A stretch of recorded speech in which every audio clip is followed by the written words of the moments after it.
నమస్తే guys, welcome to the show. ఈరోజు మనం స్వాతంత్ర వీర సావర్కర్ గారి గురించి చర్చించుకుంటాం అనమాట. సో వచ్చిన ముఖ్య అతిథి గారిని పరిచయం చేస్తాను.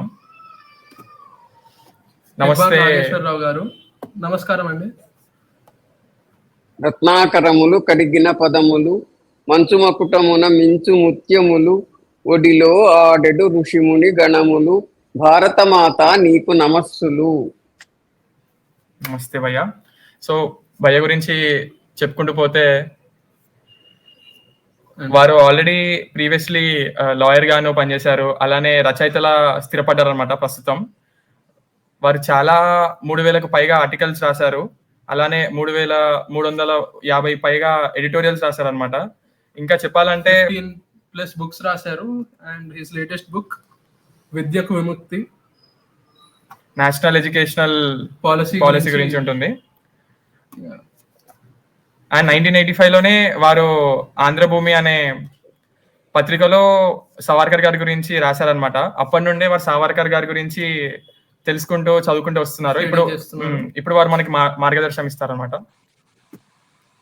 నమస్తే భయ్య, మా షోకి వచ్చినందుకు ధన్యవాదాలు.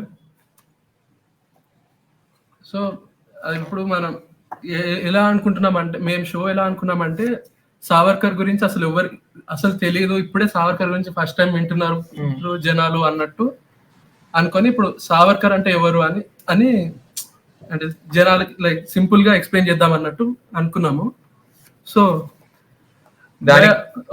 సావర్కర్ గురించి ఒక 5 minutes లో చిన్న లైక్ సావర్కర్ అంటే ఎవరు, ఎక్కడ నుండి వచ్చారు అని ఏమన్నా చెప్పగలుగుతారా?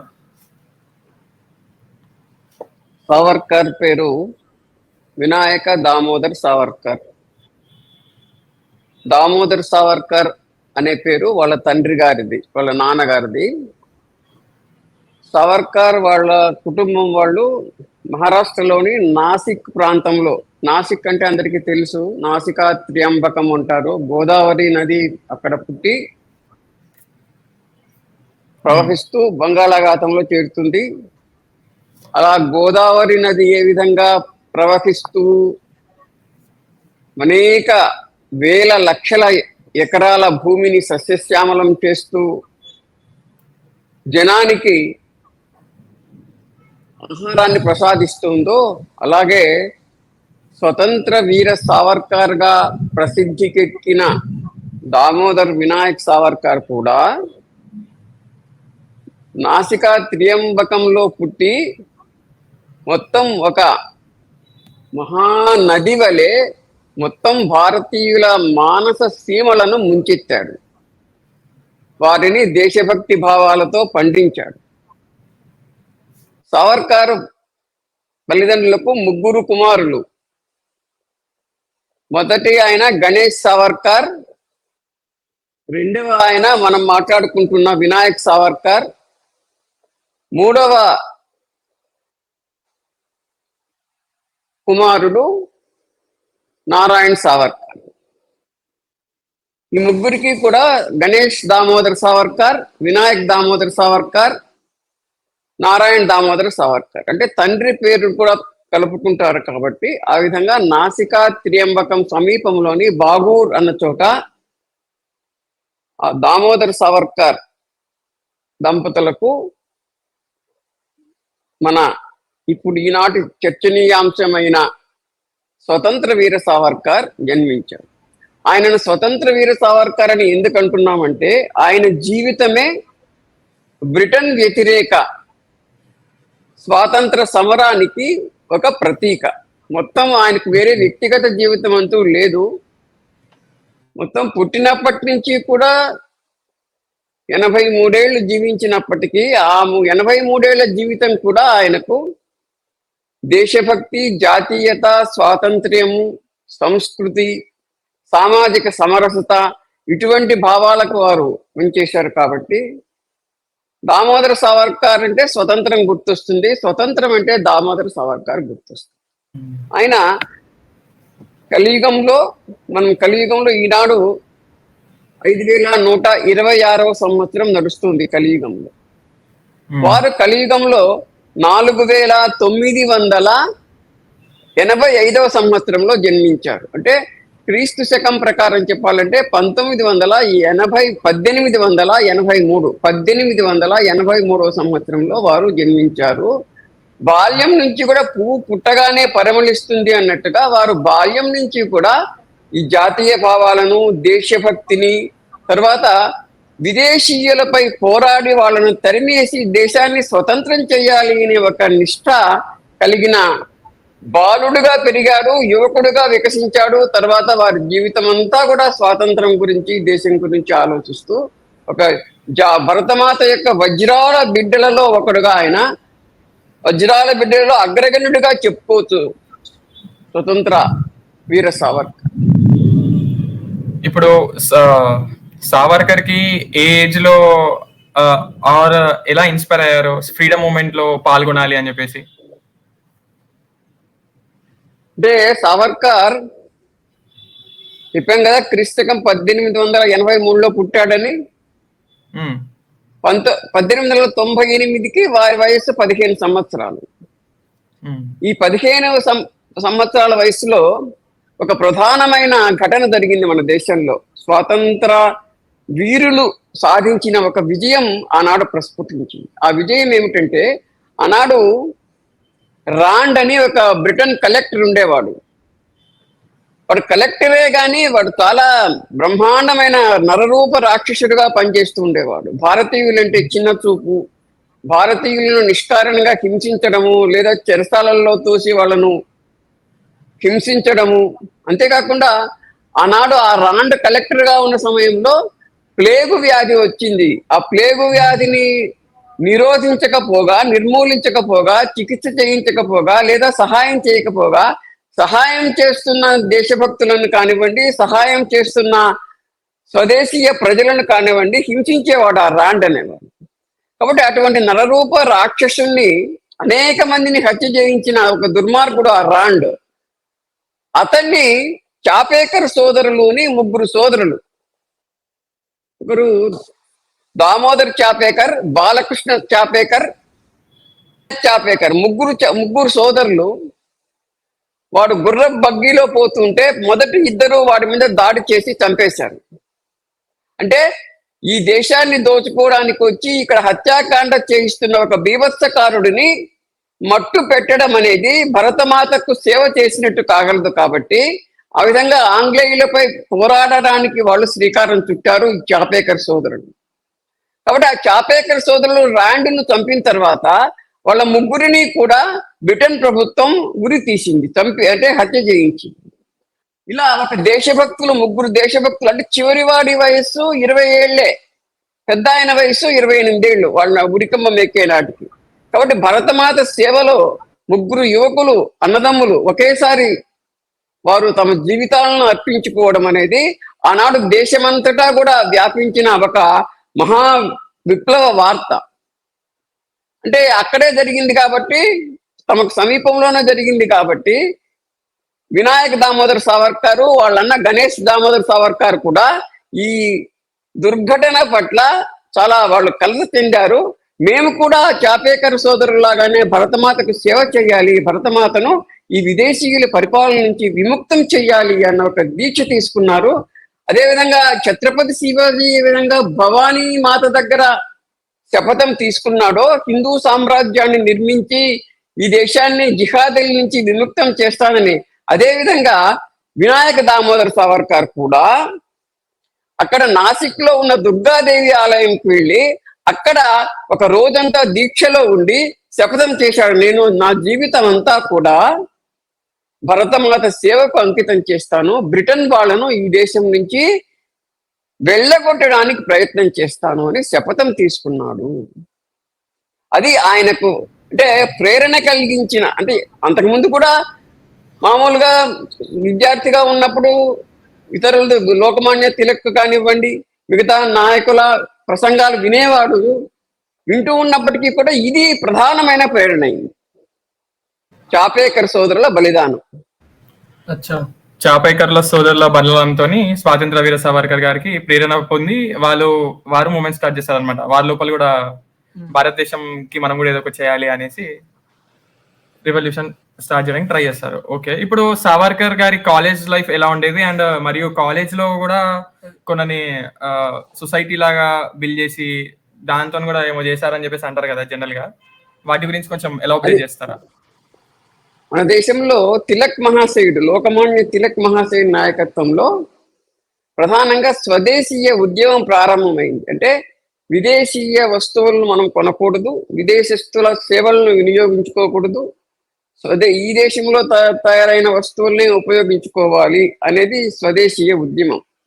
ఈ ఉద్యమానికి ఎవరు ఎంత చేశారు అంటే అందరూ చేశారు. చాలా చిన్నపిల్లలు దాంట్లో ఆ ఉద్యమంలో పాల్గొన్నారు, పెద్దవాళ్ళు పాల్గొన్నారు, యువకులు పాల్గొన్నారు, మహిళలు పాల్గొన్నారు. అందరూ కూడా ఒక దేశంలో ఒక ప్రధానమైన ఉద్యమం మొదలైంది, స్వదేశీయమైన ఉద్యమం. ఈ స్వదేశీయ ఉద్యమానికి తాను కూడా ఏదో చెయ్యాలి అని 16 ఏళ్ల వయసులోనే సావర్కర్ అనుకున్నాడు. వాళ్ళ అన్న మిత్రులు ఇద్దరు ఆయనకు తోడయ్యారు. వాళ్ళ అన్ననే చెప్పాడు, ఈ ఇద్దరితో కలిసి నువ్వు మీ ముగ్గురు కలిసి ఏదైనా చెయ్యండి, పిల్లల సంఘం ఒకటి స్థాపించుకోండి. దాన్ని దేశభక్త సమాజం స్థాపించారు వాళ్ళు. అప్పటికి 15 ఏళ్లే సావర్కర్ వయస్సు. దాన్ని మరుసటి సంవత్సరమే మిత్రమేళ అనే పేరుతో దాన్ని ప్రారంభించి స్వదేశీయ ఉద్యమానికి వాళ్ళు ప్రోత్సహిస్తూ సభలు పెట్టడం కానివ్వండి, ఇంటింటికి వెళ్ళి ప్రచారం చేయడం కానీ, తాము స్వదేశీయమైన వస్తువులు కొనడం కానివ్వండి, స్వదేశీయ వస్తువుల దుకాణాలను తెరిపించడము, ఇటువంటి పనులన్నీ కూడా వాళ్ళు మహారాష్ట్ర ప్రాంతంలో ఆ చిన్న వయసులోనే ఆయన చేశారు. అయితే దీనికి కొనసాగింపుగా మరో 4 ఏళ్ల తర్వాత అభినవ భారత్ అనే ఒక సంస్థను వాళ్ళు ప్రారంభించారు. ఈ సంస్థను ఎందుకు ప్రారంభించారు అంటే, ఆనాడు తిలక్, లాల్ బాల్ పాల్ అంటాం మనం ఈనాడు, బిపిన్ చంద్ర పాల్, లోకమాన్య బాలగంగాధర్ తిలక్, లాలా లజపతి రాయ్, ఈ ముగ్గురు నాయకత్రయంలో ఆనాడు బెంగాల్ను బ్రిటన్ ప్రభుత్వం విభజించింది. ఎందుకు బెంగాల్ను బ్రిటన్ ప్రభుత్వం విభజించింది అంటే, ఇదే మళ్ళీ తర్వాత కాలంలో దేశ విభజనకు కూడా బీజం వేసింది ఈ బెంగాల్ విభజన. అంటే ఇస్లాం మతస్థులు ఎక్కువగా ఉండే ప్రాంతాన్ని విడగొట్టి బెంగాల్ నుంచి వాళ్ళకి ఒక ప్రత్యేకమైన ప్రావిన్స్ అంటే ప్రాంతం ఏర్పాటు చేస్తే, ఒక బెంగాల్లో ఆ బెంగాల్ అంటే రెండవ బెంగాల్లో ఇస్లాం మతస్థుల యొక్క ప్రభుత్వం ఏర్పడుతుంది. పశ్చిమ బెంగాల్లో హిందువుల ప్రభుత్వం ఉంటుంది, ఆ బెంగాల్లో ఇస్లాం మతస్థుల ప్రభుత్వం ఉంటుంది. ఒకే బెంగాల్గా ఉంటే హిందువుల యొక్క ప్రభుత్వం ఉంటుంది. కాబట్టి ఈ ఇస్లామీ జిహాదీ ప్రవృత్తిని సంతుష్టీకరణ చేయడానికి ప్యాంపరింగ్ అన్నమాట, ఇంగ్లీష్ వాళ్ళు బెంగాల్ను విభజించారు. ఆ బెంగాల్ విభజనకు వ్యతిరేకంగా దేశమంతటా వందే మాతరం ఉద్యమం మొదలైంది. ఆ వందే మాతరం ఉద్యమాన్ని మహారాష్ట్ర ప్రాంతంలో తీసుకుపోవడానికి వీలుగా ఈ అభినవ భారత్ అనే సంస్థ ద్వారా సావర్కర్ వాళ్ళ మిత్రులు విపరీతమైన కృషి చేశారు. ప్రధానంగా ఈ సంస్థ ద్వారానే స్వదేశీయ ఉద్యమం అంటే తిలక్, విపిన్ చంద్రపాల్, లాలా లజపతి రాయ్ వాళ్ళ నాయకత్వంలో, జాతీయ నాయకత్వంలో జరుగుతున్న ఉద్యమానికి ఈ చిన్న పిల్లలు కూడా 21 ఏళ్ల వీర సావర్కర్ ఆనాడు తన మిత్రులతో కలిసి ఈ సంస్థ ద్వారా కృషి ప్రారంభించాడు. తర్వాత ఈ సంస్థ యొక్క కృషి మొత్తం ఉద్యమం కూడా విజయవంతమయ్యాయి. అంటే బెంగాల్ విభజన రద్దయిపోయింది ఆ తర్వాత. ఆ విధంగా చిన్నతనంలోనే ఒక విజయాన్ని సాధించడంలో వీళ్ళు కూడా భాగస్వాములు అయ్యారు. చూస్తే సావర్కర్ గారికి చాపేకర్ బ్రదర్స్ నుండి ప్రేరణ పొంది వారు ఫ్రీడమ్ మూవ్మెంట్ లో వాళ్ళు కూడా పాల్గొన్నారు. అలానే వారి కాలేజ్ లైఫ్ ఎలా ఉండేదంటే చురుగ్గా ఉండేది. And Abhinav Bharat first Mitramela start చేశారు. అలా 4 years తర్వాత అభినవ్ భారత్ స్టార్ట్ చేశారు. అక్కడ వాళ్ళు ఒక టీం లాగా బిల్డ్ అయ్యి తిలక్ వారి సాయంతోనే ఓన్లీ ఇప్పుడు మనం అనుకుంటే వోకల్ ఫర్ లోకల్ అని అంటున్నారు కదా, అది వాళ్ళు అప్పుడే స్టార్ట్ చేశారు. అంతే కదా? సో ఇప్పుడు సావర్కర్ లండన్ వెళ్ళారు అని చెప్తారు. సో లండన్కి ఎందుకు వెళ్ళారు, లండన్ లో ఏం చేశారు, ప్లస్ ఇండియా హౌస్ అని ఒక ఆర్గనైజేషన్ అనాలా లేదా ఒక ఇంట్లో చాలా మంది ఫ్రీడమ్ ఫైటర్స్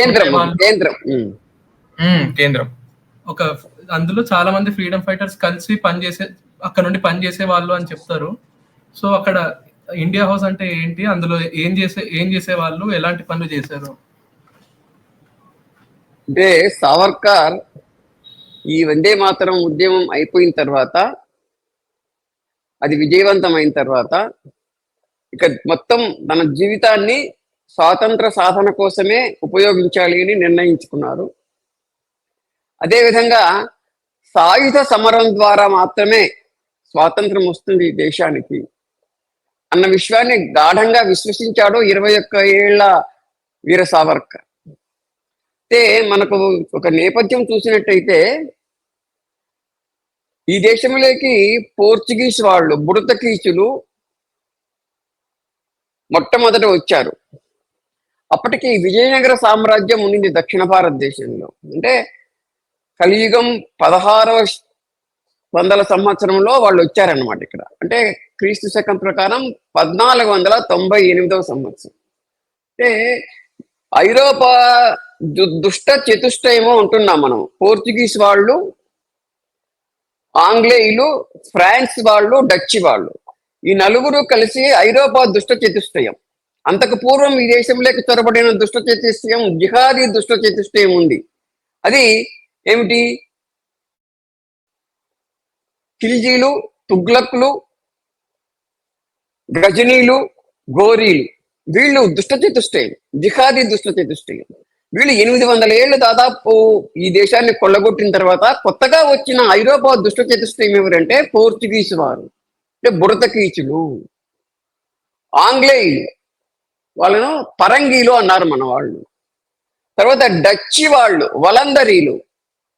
తర్వాత వచ్చిన వాళ్ళు ఫ్రాన్స్ వాళ్ళు, పరాసులు. అంటే వలందరీలు, వీళ్ళు ఈ నలుగురు కలిసి పోర్చుగీస్ వాళ్ళు, ఇంగ్లీష్ వాళ్ళు, డచ్ వాళ్ళు, ఫ్రెంచ్ వాళ్ళు దుష్ట చతుష్టయం అయిందన్నమాట, ఐరోపా దుష్ట చతుష్టయం. కాబట్టి అప్పటి నుంచి కూడా సమాంతరంగా వాళ్ళ మీద సాయుధ సమరం జరుగుతుంది, వాళ్ళకి వ్యతిరేకంగా. అంటే స్థానికంగా జరిగింది.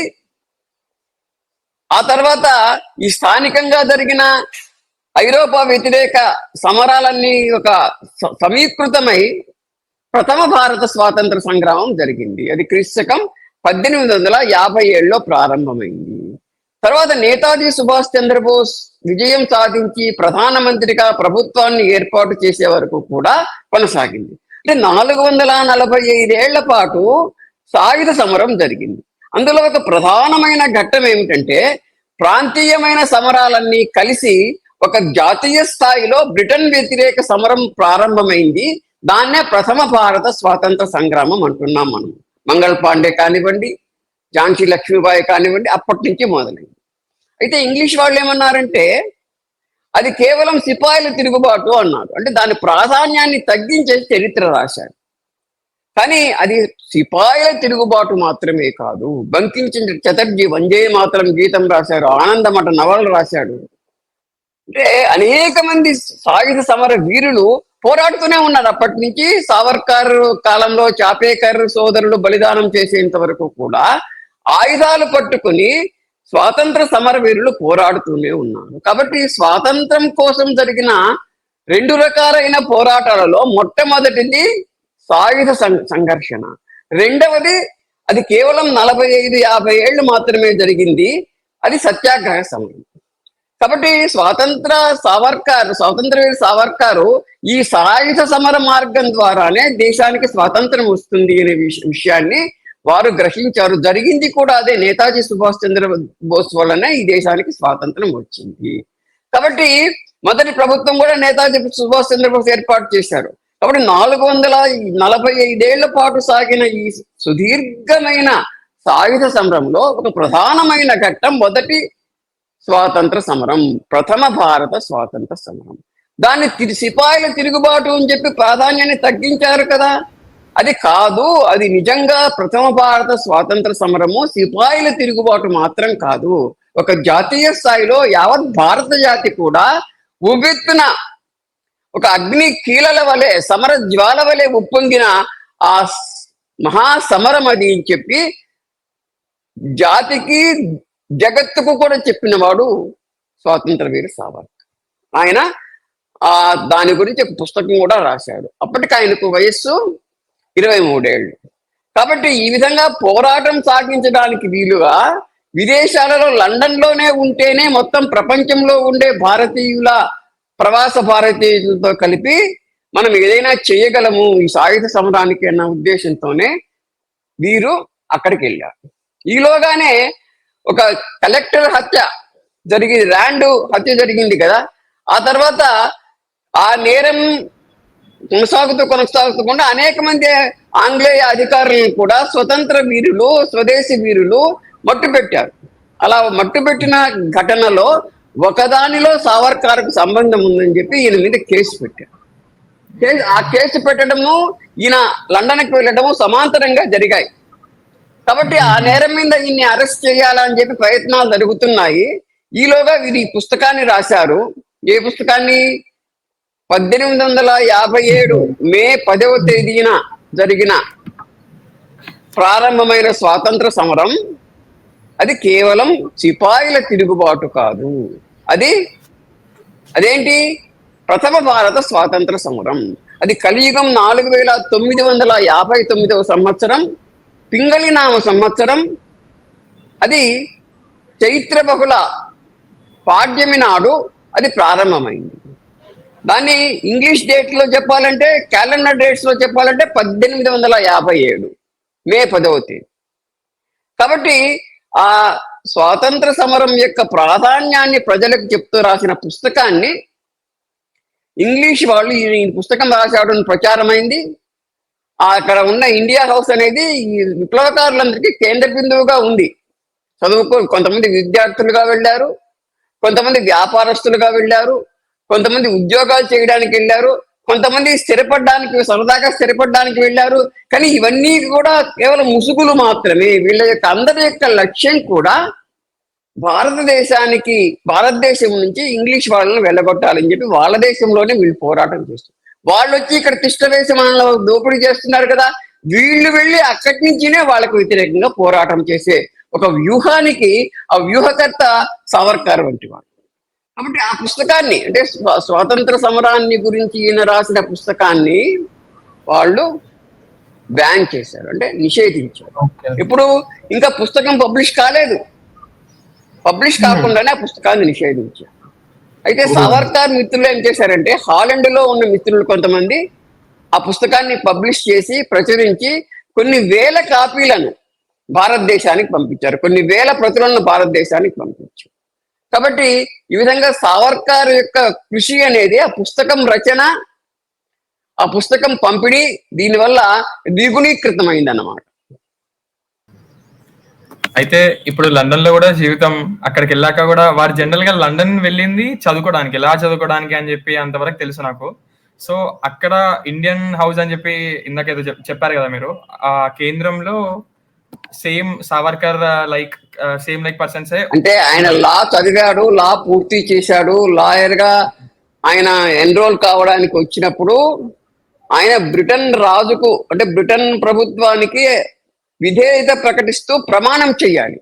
ఆ ప్రమాణం చేయడానికి సావర్కర్ నిరాకరించాడు. కాబట్టి ఆయన బారిస్టర్ పూర్తి అయినప్పటికీ కూడా ఆయన న్యాయవాదిగా ప్రాక్టీస్ చేయడానికి, న్యాయవాదిగా ఉండడానికి అనుమతి లభించలేదు బ్రిటన్ ప్రభుత్వం వారి నుంచి. ఎందుకు? అక్కడ వాళ్ళ రాజభక్తి ప్రకటించలేదు. దోపిడీ దొంగల రాజుల పట్ల నేను భక్తి నింది ప్రకటిస్తాను, నేను భరతమాత బిడ్డను అని చెప్పిన అనేక మంది మహనీయుల్లో అగ్రగణ్యుడు ఎవరు? సావర్కర్. సావర్కర్ బాటలోనే నేతాజీ సుభాష్ చంద్రబోస్ తర్వాత ఆయన కూడా ఐసిఎస్ పాస్ అయిన తర్వాత రాజీనామా చేశారు. కాబట్టి ఛత్రపతి శివాజీ నుంచి సావర్కర్ ప్రేరణ పొందితే, సావర్కర్ నుంచి స్ఫూర్తి పొందిన సాయుధ సమర వీరుల్లో అగ్రగణ్యుడు సుభాష్ చంద్రబోస్. అయితే ఇప్పుడు సావర్కర్ గారు లండన్ వెళ్ళారు లా చదువుకోవడానికి. అక్కడ చూసుకున్నట్లయితే ఇండియన్ హౌస్ లో ఉండి అక్కడ బుక్ రాశారు, 1857 the first war of independence అని చెప్పేసి బుక్ రాశారు. ఆ బుక్ బ్రిటిష్ వాళ్ళకి చాలా అగెనిస్ట్ గా ఉందని చెప్పేసి బ్రిటిష్ వారు ఆ బుక్ ని పబ్లిష్ కాకముందే బ్యాన్ చేశారు. అంతే కదా భయ్య, మీరు చెప్పిన ప్రకారంగా? ఓకే, అంతే అంతే అంతే. హాలండ్ లో దాన్ని పబ్లిష్ చేసుకొని ప్రచురించుకుని వేల కాపీలు భారతదేశానికి పంపారు. ఓకే, సో అది అక్కడ వాళ్ళకి తెలిసి సావర్కర్ గారిని అరెస్ట్ చేశారు. అండ్ అలానే ఇందాక చెప్పారు కదా, ఒకరు అభినవ్ భారత్ నుండి కూడా ఒక డిస్ట్రిక్ట్ కలెక్టర్ ని చంపితే ఆ నేరం కూడా రెండు సేమ్ టైంలో అయినట్టు చెప్పారు కదా ఇందాక. ఆరోపణలు కూడా అవును, అవును. సావర్కర్ మీద వచ్చాయి. ఓకే. చెప్పాం. సో జనరల్ గా ఇప్పుడు ఇవన్నీ అయినాయి కాబట్టి సావర్కర్ గారిని అరెస్ట్ చేద్దామని చెప్పేసి పట్టుకోవడం అని ట్రై చేస్తారు, కానీ సావర్కర్ గారు డిఫెండ్ చేస్తారు అని చెప్పి అంటారు అనుకుంటా కదా. దాని గురించి చెప్తారు, అసలు ఎందుకు అరెస్ట్ చేయాల్సి వచ్చింది. అండ్ సావర్కర్ గారు ఇంకోటి తర్వాత ఒక స్టోరీ ఉంటదంట కదా, ఒక ట్రాజిక్ స్టోరీ పెద్దది ఉంటదంట కదా, షిప్ నుంచి దూకడం అవన్నీ ఉంటాయంట కదా, ఒకసారి దాని గురించి చెప్తారా భయ్య? అంటే వాళ్ళు సావర్కర్ ను అరెస్ట్ చేయడం ప్రధానంగా వాళ్ళ మనసులో ఉన్న ఉద్దేశం ఏమిటంటే, ఈ స్వతంత్ర భారత ప్రథమ సంగ్రామం గురించి ఆయన పుస్తకం రాశాడు కాబట్టి, ఈ పుస్తకం వల్ల దేశంలో చరిత్రకు సంబంధించిన అనేక విషయాలు బయటకు వస్తాయి. చరిత్ర, వాళ్ళు వక్రీకరించిన చరిత్ర సక్రమంగా మళ్ళీ రాసేదానికి వీలవుతుంది కాబట్టి, దానివల్ల కూడా వాళ్ళ పట్ల వ్యతిరేకత పెరుగుతుంది కాబట్టి ఇతన్ని బయట ఉండనివ్వకూడదు అనే ఒక నిశ్చయానికి వచ్చారు బ్రిటన్ ప్రభుత్వం వాళ్ళు. కానీ కారణం ఏమి చూపించాలి? పుస్తకం రాసినందుకు బ్యాన్ చేసేందుకు సరిపోయింది కదా, మరి కారణం ఏమి చూపిస్తారు అరెస్ట్ చేయడానికి? అంటే ఆ బ్రిటన్ అధికారిని హత్య చేసిన ఉదంతం ఏదైతే ఉందో దాంట్లో ఇతనే కుట్రదారుడు దానికి అని చెప్పి ఆరోపణ మోపి ఇతన్ని అరెస్ట్ చేసి భారతదేశానికి తీసుకురావడానికి ప్రయత్నం చేశారు. అయితే వస్తూ ఉండగా సావర్కర్ ఓడలో నుంచి తప్పించుకున్నాడు. ఎలా తప్పించుకున్నాడంటే, మనకు నిజంగా మనం చూసినట్టయితే తప్పించుకోవడము అనేది అది ఒక పరంపరగా ఉన్నట్టు అనిపిస్తుంది మన దేశంలో. మహాభారత యుద్ధకాలం కంటే ముందు కృష్ణుణ్ణి జైలు నుంచి తప్పించారు, చిన్న పిల్లాన్ని జైలు నుంచి తప్పించారు. అంటే ఆ కళ. రెండవది ఛత్రపతి శివాజీని ఆగ్రాలో వాళ్ళు ఔరంగజేబు బంధించారు, తర్వాత గృహ నిర్బంధంలో పెట్టాడు. అంటే ఒక ఇంటినే జైలుగా చేసి ఆ జైల్లో పెట్టారు. అక్కడి నుంచి శివాజీ తప్పించుకున్నాడు. అదేవిధంగా మన సావర్కర్ కూడా ఓడలో నుంచి తప్పించుకున్నాడు. ఇంకా ముందుకు వద్దాము, నేతాజీ సుభాష్ చంద్రబోస్ కూడా గృహ నిర్బంధంలో ఉండి తప్పించుకొని విదేశాలకు పోవడం. అంటే మన వాళ్ళు దేశం కోసం కానీ సమాజం కోసం కానీ ఏదైనా చెయ్యాలి అనుకుంటే ఒక రక్తనిష్టమైన వీరవ్రతం ఉందన్నమాట. ఆ వీరవ్రతానికి ప్రతినిధులలో ఒకరు సావర్కర్ అన్నమాట.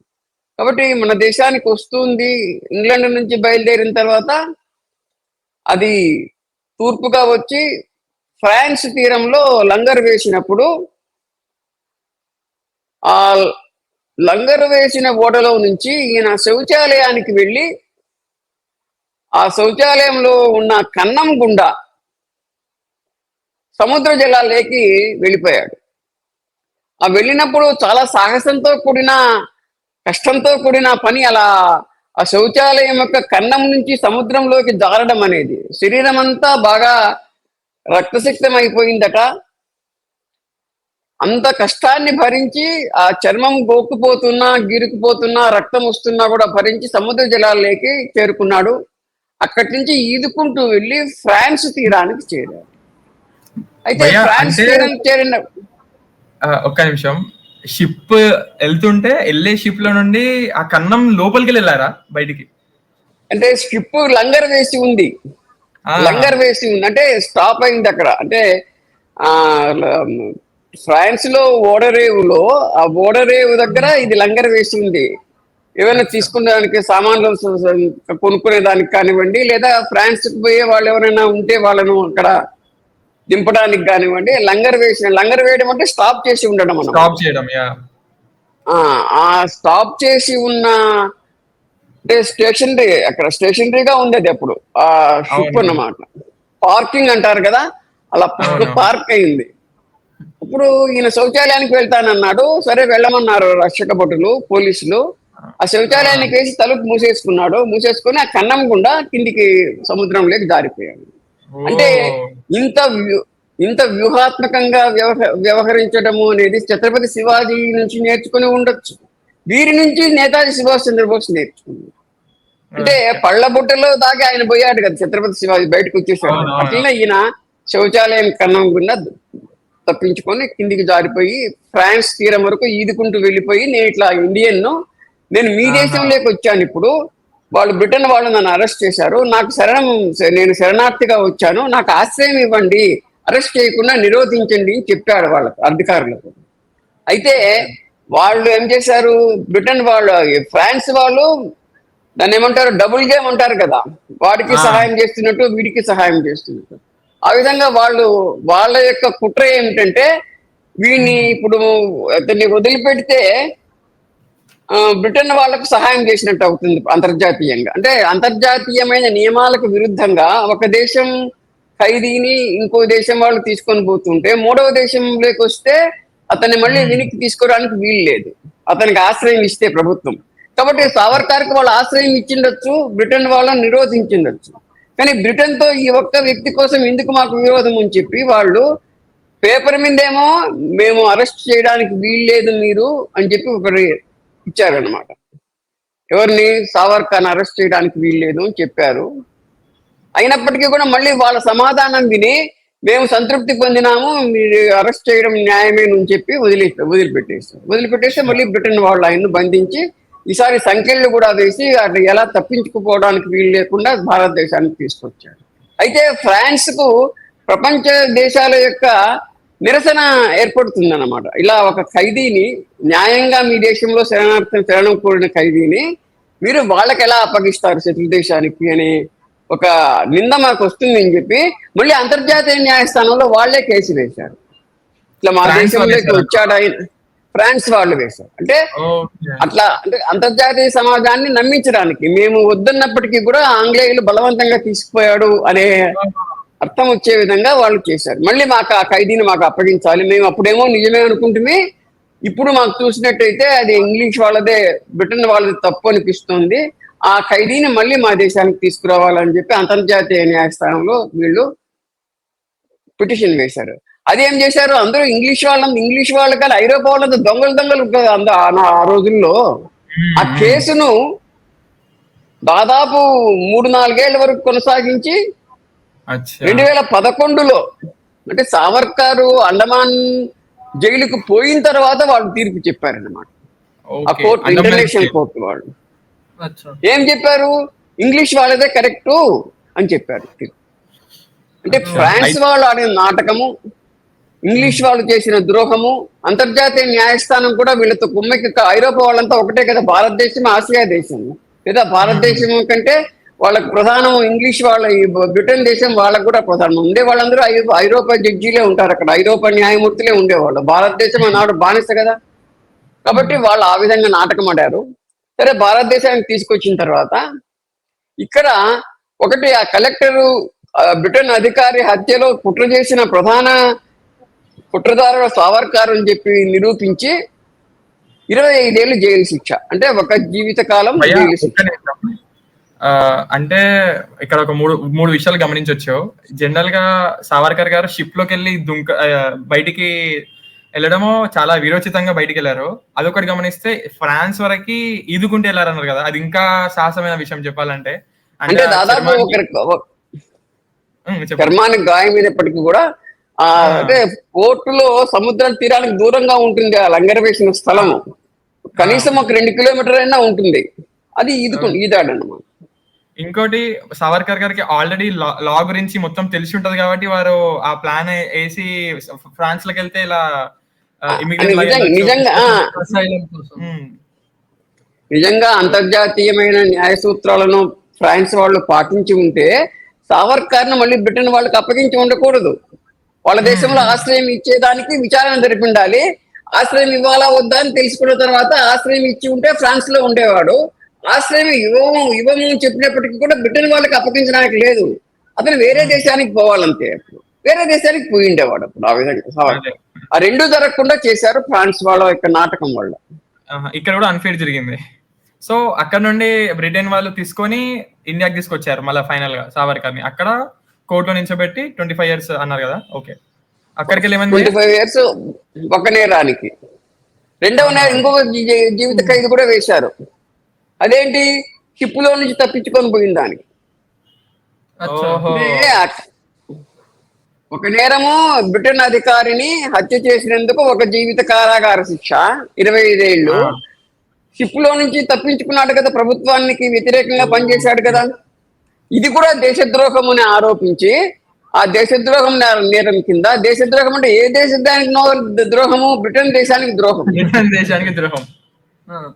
అది భారతదేశంలో వాళ్ళకు న్యాయస్థానాల్లో ఉండేవాళ్ళు కూడా ఇంగ్లీష్ వాళ్ళే జడ్జీలుగా ఉండేవాళ్ళు కాబట్టి ఆ రోజులో రెండవ దేశద్రోహ నేరం పెట్టి 2 కలిపి 55 ఏళ్ళు శిక్ష అని చెప్పి ఆయనను నిర్ధారించారు. మరి ఎక్కడ పెట్టాలి అంటే భయంకరమైన శిక్ష వేస్తే తప్ప ఇతనికి లొంగిరాడు, లేదా భయంకరమైన శిక్ష వేయడం ద్వారా మిగతా సాయుధ సమరం జరుపుతున్న జాతీయ వీరులు ఎవరైతే ఉన్నారో, స్వాతంత్ర సమర యోధులు ఎవరైతే ఉన్నారో వాళ్ళకు కూడా ఒక హెచ్చరిక.